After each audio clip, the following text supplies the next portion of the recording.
балдарым, кандайсыңар? Мен силерди абдан сагындым.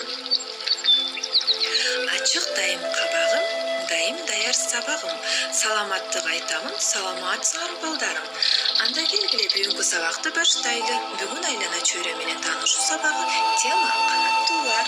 Бул сасык үпүп, бул канаттуу үп деп үн салгандыктан үп аталып калган. Тумшугу узун, ичке, ал эми тили кыска. Бул чыйырчык, булар өрөөндөрдө гана кездешет. Айылдарга, айыл четиндеги фермаларга жакын, топ болуп жашашат. Дан эгиндерине зыян келтирүүчү курт-кумурскаларды жеп пайда алып келет. Бул бөдөнү, бул анча чоң эмес канаттуу, көбүнчө дан эгин айдалган талааларды байырлайт, өсүмдүктөрдү ургун, курт-кумурскаларды жейт. Бөдөнүнүн эти ширелүү жана даамдуу, жумурткасы да абдан пайдалуу.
Үйгө тапшырма балдар, чымчыктын сүрөтүн тартып, бизге жөнөтөсүңөр.